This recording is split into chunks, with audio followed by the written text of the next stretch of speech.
Big Boss Malayalam season 6-ന്റെ Bigg Boss hotel task 2-ാം ദിവസമാണ് ഇന്ന് വരുന്ന അതിഥി ശ്വേതാ മേനോനാണ്. പ്രൊമോയിൽ നമ്മൾ കണ്ടു. ഇന്നലെ സാബുമോൻ വന്നപ്പോൾ വലിയ പ്രതീക്ഷകളൊക്കെ ഉണ്ടായിരുന്നു. പുള്ളിയുടേതായിട്ടുള്ള പല ഗെയിമുകളും കളിക്കുമെന്നൊക്കെ പ്രതീക്ഷിച്ചു. പക്ഷെ ഒരു പ്രാങ്കിൽ ഒതുങ്ങിപ്പോയി സാബുമോൻ എന്ന് പറയുന്നത്. എന്നെ സംബന്ധിച്ച് ഒരു രജത് കുമാറൊക്കെ ചെയ്തിരുന്നത് പോലെയുള്ള ഒരു വലിയ കണ്ടന്റുകളൊക്കെ ഉണ്ടാക്കും നമ്മുടെ സാബു എന്ന് പ്രതീക്ഷിച്ചു. പക്ഷെ വലിയ ഒരു കണ്ടന്റുകളൊന്നും ഉണ്ടാക്കിയില്ല. ആകെ ഒരു പ്രാങ്കാണ്. അത് ചീറ്റിപ്പോവുകയും ചെയ്തു. അത് എറിഞ്ഞത് ഒരാൾക്കാണെങ്കിൽ കൊണ്ടത് വേറൊരാൾക്കായി പോയി.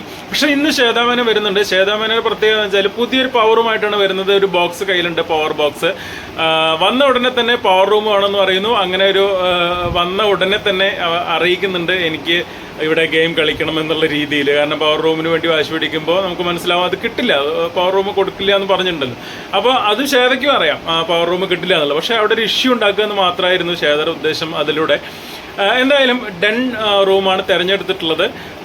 ഇന്ന് സാബു വന്ന് ഇന്നലെ ചെയ്ത പോലെ ആയിരിക്കില്ല. ശ്വേത വന്നിട്ട് ചിലപ്പോൾ ഇന്ന് എല്ലാവരെയും വെച്ചലക്കാനുള്ള എല്ലാ സാധ്യതയും കാണുന്നുണ്ട് കേട്ടോ.